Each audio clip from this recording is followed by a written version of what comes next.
Bonsoir à tous et bienvenue. Recreativo de Huelva, toujours en 3ème division, le doyen des clubs espagnols, mais c'est également là où le défunt père d'Unai Emery à un moment donné jouait.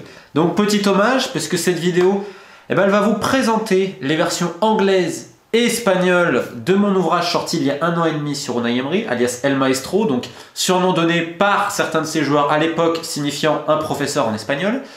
Et 1 an et demi après, j'ai actualisé le livre. Et regardez ce qu'il y a. Tac tac, version anglaise, sortie le 1er novembre dernier aux éditions Tales from Publishing. Alors, regardez le petit détail quand même, parce que c'est vraiment un bel objet. Vous voyez, même les lettres en dorure. C'est la première fois que j'ai un livre aussi beau, il n'y a pas d'autre mot. Il y a même carnet photo au milieu. Donc, 3 nouveaux chapitres, une introduction, 2 nouveaux chapitres, et un petit peu l'entretien de fin un peu amélioré aussi. Il est sorti jeudi 8 également en Espagne, avec une couverture, bon, qu'on qualifiera d'atypique. Donc c'est la même version que la version anglaise. Alors là, il est sorti donc aux éditions Roca, avec leur label sportif Corner, ce sont eux notamment qui éditent les bouquins de Martí Perarno sur Guardiola en Espagne. C'était également eux qui avaient acheté et traduit mon Edson Cavani en Uruguay, que je n'ai toujours pas, mais que je vais récupérer enfin la semaine prochaine. Et en fait, je fais cette vidéo-là pour vous expliquer un peu ce que j'ai vécu en Angleterre. C'était complètement dingue. Donc, grâce à un ami, Karim, que je salue, il y a un petit montage ensuite de ce que j'ai pu connaître, puisque j'ai tout eu. Alors, Tales from Publishing, l'éditeur ayant acheté les droits, c'est une petite maison d'édition tenue par Adam Leventhal, qui était un des présentateurs de Sky Sports. J'ai tout eu. C'est incroyable. Alors, c'est-à-dire que déjà, rien à payer évidemment, hein, l'avion, tout ça. Je vois, il m'envoie le planning, il me dit oh, tu vas loger au Pestana Chelsea Bridge Hotel. Tu tapes, tu vois sur Booking le truc, tu te dis non. Puis attends. C'est pas le fait qu'ils me mettent dans un 4 étoiles de Chelsea qui est complètement dingue, c'est qu'en plus il m'a mis dans une suite. J'ai dit non mais c'est n'importe quoi. Je veux dire, t'avais 2 salles de bain, lumière tamisée en bleu.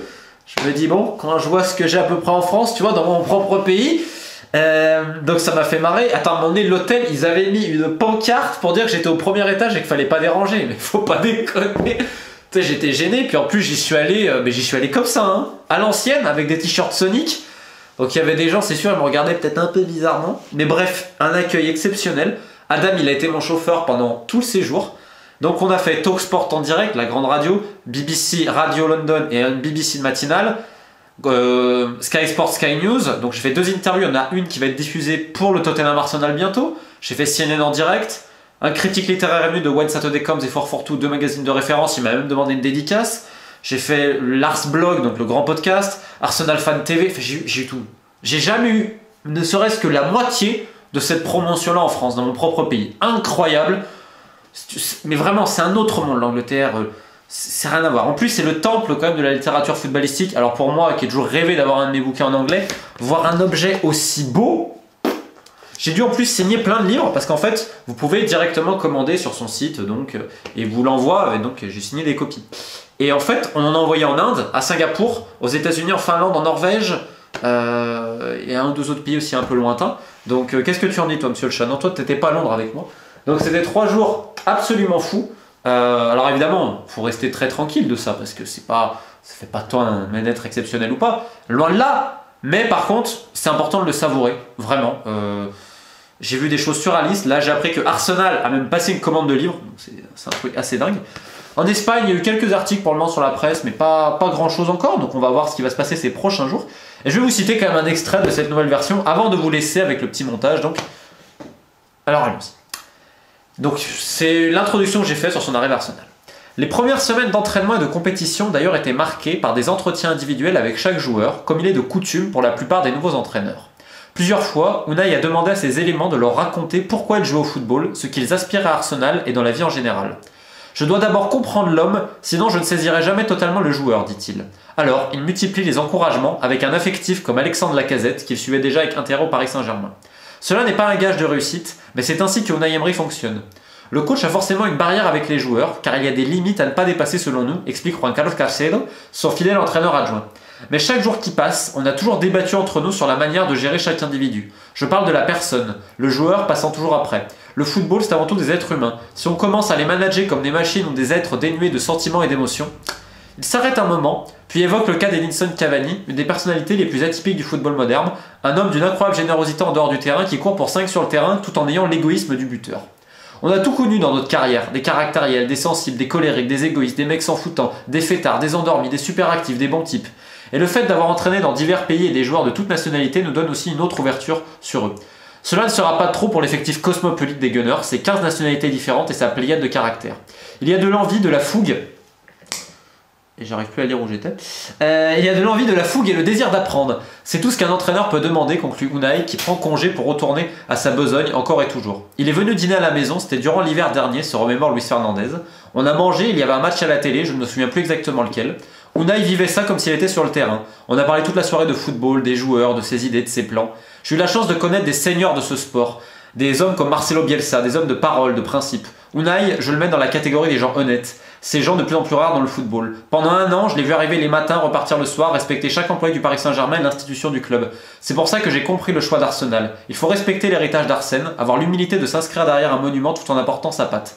Plus facile à dire qu'à faire évidemment, mais Unai en a vu d'autres. Les blessures, les doutes, les angoisses, les bourbiers de Segunda B, les huées de Mestalla, la solitude à Moscou, la fièvre sévillane et la folie parisienne. C'est une grande histoire, une histoire qui mérite d'être racontée sur Alberto Benito, un de ses amis qui a été son directeur sportif à Almeria. Les gens ne connaissent pas Unai Emery. Il est souriant en conférence de presse, il positive toujours et s'emporte sur son banc de touche. C'est ce que tout le monde peut voir, mais derrière ça, il y a autre chose et l'évolution d'un homme. Alors évidemment, dans l'actualisation, il y a aussi ce qu'il a bien fait, ce qu'il a moins bien fait. Il y a donc des gens qui vont mettre certaines critiques, notamment à Paris et ça. Voilà, c'est évidemment la même version qu'en français, mais améliorée donc avec des chapitres en plus. Je vous laisse donc avec le petit bonus de fin pour voir un petit peu ce que c'est de l'intérieur d'une promotion. Précision, le costume il est évidemment pas de moi, hein. C'est mon éditeur qui m'a dit bon, il flippait comme pas possible, non mais ça, tu as mal passé, parce que moi j'allais y aller comme ça, hein. Ou avec un maillot Sonic, hein, j'avais préparé. Non, j'avais préparé un maillot de Dunfermline en 2e division écossaise. Donc bon, vu qu'avec l'accueil qu'il m'a fait, c'était incroyable, bon, j'ai évidemment dit oui. Et je termine avec cette dernière nouveauté. En théorie, le livre Unai Emery El Maestro va être traduit en russe. Hein, je vais vous le dire, je vais donner le nom de l'éditeur également. Chez Bombora. Normalement, c'est tout bon. Donc évidemment, énorme fierté. On se retrouve très vite sur la chaîne pour mon nouvel ouvrage, le 5e en France. Il sort jeudi, La Mano Negra. Mais écoutez, j'ai déjà mis un lien pour ceux qui veulent le précommander. Mardi ou mercredi, je vous fais la présentation de l'ouvrage. Et j'ai j'ai pas la hâte que j'ai de partager ça avec vous. Merci à tous pour le soutien. Et on se dit à bientôt. Et vive el Recreativo de Huelva. I will find you. Very good, thank you. Very good. I'm keeping my video off because it's just better with sound. Well, I keep. Yes. It's okay? That's perfect. Yeah. That's good. That's good. Okay, just 1 second here. Just gonna get my audio right. Your name is Romain Molina. Yep. Yes. Perfect. You pronounce it well. Okay, good. And before we get into your book, I want to ask you and get a little info about you. Where are you from? And can you just talk a little bit about why you wanted to write this book? So I came from a tiny village in France, Eyrieux. I mean, no one knows, even in France, no one knows about that village. Where it's is close it? to Lyon. Okay. Close to Lyon, 30 minutes. So my family. So this is usually what you'd see Romain Molina wearing. So trainers, trousers, pretty regulation. Well, the trousers is not that bad. No, they're fine. They're normal, right? That's Andalusian Normal trousers. for you. And then you go up and Well, but I have lovely shirt. Yeah. And lovely jacket. How are you feeling? Like a clown. I'm a fraud. But I have this. You know, from my basketball club in pink. Club Yes. Costa Marbella. Yeah, there it is. I have to. Ready to go on CNN? Oh yeah, definitely. But and with the makeup. Oh, makeup as well, yeah. Yeah, definitely. I'm a fraud. I'm a fraud. What did you learn about Unai Emery after all your research for the book that you didn't know before? Well, quite a few things. I interviewed almost 50 players and managers, sporting directors, we know him. First, I think he was a passionate guy, love for football, very intense. But I discovered the human being because I was very surprised. All the players wanted to answer, and they spoke more about the human being than the manager. I mean, I'm almost no one, I'm a freelance French journalist. I contacted people like Juan Mata, Vitolo Banega, David Villa, I mean, big players. And they wanted to answer. They wanted, I don't have a sponsor with me, I have nothing with me. And is that not always the case with all managers and their relationship with players? Yeah, definitely. I mean, if you want to answer, I want to talk about Unai, I want to testify because I have great memories about him. For example, David Villa, he had arguments with Unai Emery, but he respects the man, his honesty, because every time Unai is disagree with a player, tell him face to face, behind the doors. And not a lot of managers doing that. Some managers send the assistant manager or the sporting director or not say anything to the players. For example, in PSG, Lucas Moura was not Tottenham. At the end of this first season at PSG, he thought that Lucas Moura won't play a lot next season. He will tell him face to face. I think it's the honest way of saying the thing. Maybe that's why his former player likes him. So his younger days and playing days influenced his managerial philosophy? Definitely, because he was, I say in Spanish, a cagón, someone who has trouble with anxiety, didn't deal well with the pressure. But he was a good player. He played a lot in second division, third division in Spain. But all his manager told me, at training was good, lovely left foot. But during games, he was anxious. And how a guy so anxious as a player can be so full of confidence as a manager? It's an evolution of a man, of the human being. So he told me, as a player, no manager helped me with that. So if a player, for example, Juan Mata, during his first season at Valencia, he had a little bit trouble with the media, to deal with the pressure. But Unai knows about that, so he helped him a lot to how you can deal with the pressure, because he knows as a player. What's his ultimate ambition? Is it to win certain trophies or to be at certain clubs? I think when he will be old, he say, I will take Real Sociedad, his boyhood club, his local club, and win La Liga. I think if he's doing that, he can die quite... I'm surprised people haven't called for him to be sacked now in modern society, but you couldn't do that now, of course. But that was a bit of a sign that he didn't. Yeah, the thing is, in Spain, they call La Quiniela. I think it's like the football polls in England. Yeah. You have 50 games and like that. So he went to the shop and he said that, and the woman was a fan of the club, saying, "But what are you doing?" It wasn't Yolan. There's also other teammates, and he said, "Well, we were lost. We're not that good." And after that, in Valencia, once in the dressing room, he wanted that his players making La Quiniela, and those players would put a draw, and he was furious, telling about this anecdote that he did that, and he tell, "I didn't trust myself, but we can do that." So in each game, he wanted his player to make the Quiniela, say, "We win every game." Okay. So you can see the evolution of the man. None of them won the pools. No, that's what I tell you. We'll stand there with a big check next week. And finally, you kind of sense he's going to be there for a while. You sense that he's going to be there. I mean, he's not going to be there as long as Arsene Wenger. I don't think any manager will be again at any club. But you sense he's kind of not just passing through at Arsenal. He's there to build something. He always ends his contract. In Valencia, he finished his contract.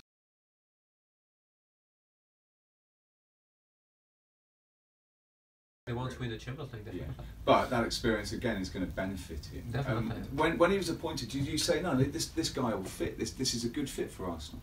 I think he's suited for Arsenal much more than Paris, because in Paris the players are more important than the institution of the club. Unfortunately, in Paris, great club, great fans, everything, but there's no institution. It's a club where the players running the club. Yeah. I mean, Ancelotti had the same problem. Laurent Blanc and not Thomas Tuchel. I mean, they're third in the group stage in Champions League. Maybe they will go to Europa League. So I mean, it wasn't Unai's fault. Obviously, he wasn't that good. He wasn't that bad in Paris. He was so okay, like all the other managers. At Arsenal, I think he has a club with an history, with something, and a club is currently changing, evolving. Gazidis left, Wenger left. Now we have Raúl Sanllehi and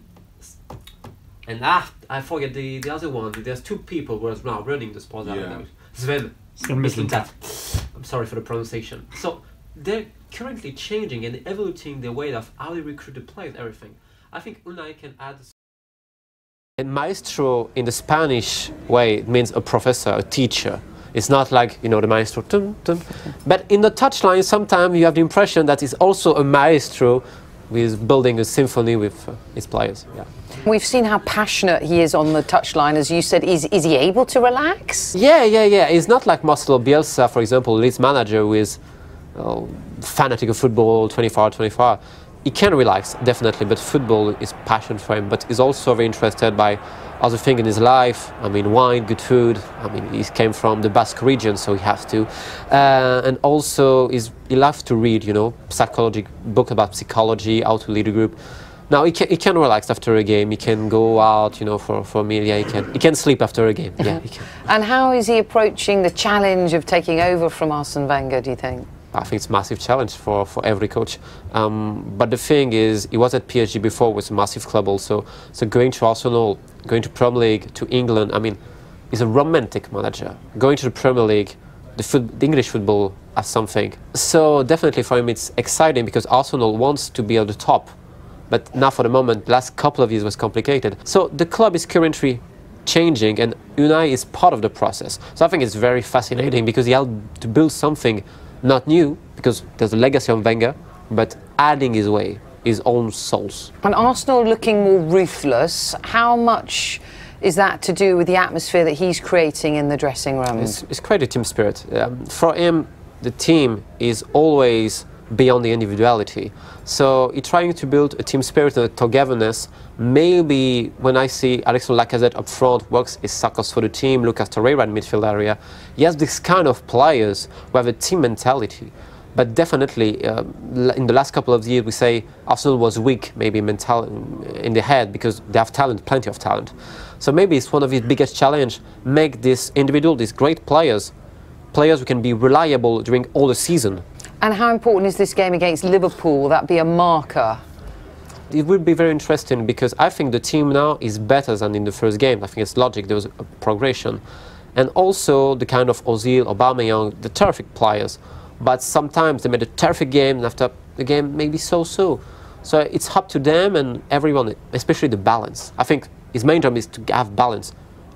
Fantastic player up front, but you need balance. Especially with Unai Emery, he loves the fullbacks to go to attacks, be straightforward, but you need balance. So it will be very important to see if how we see the game with the fullbacks built from the back can also be playing against Liverpool with a fantastic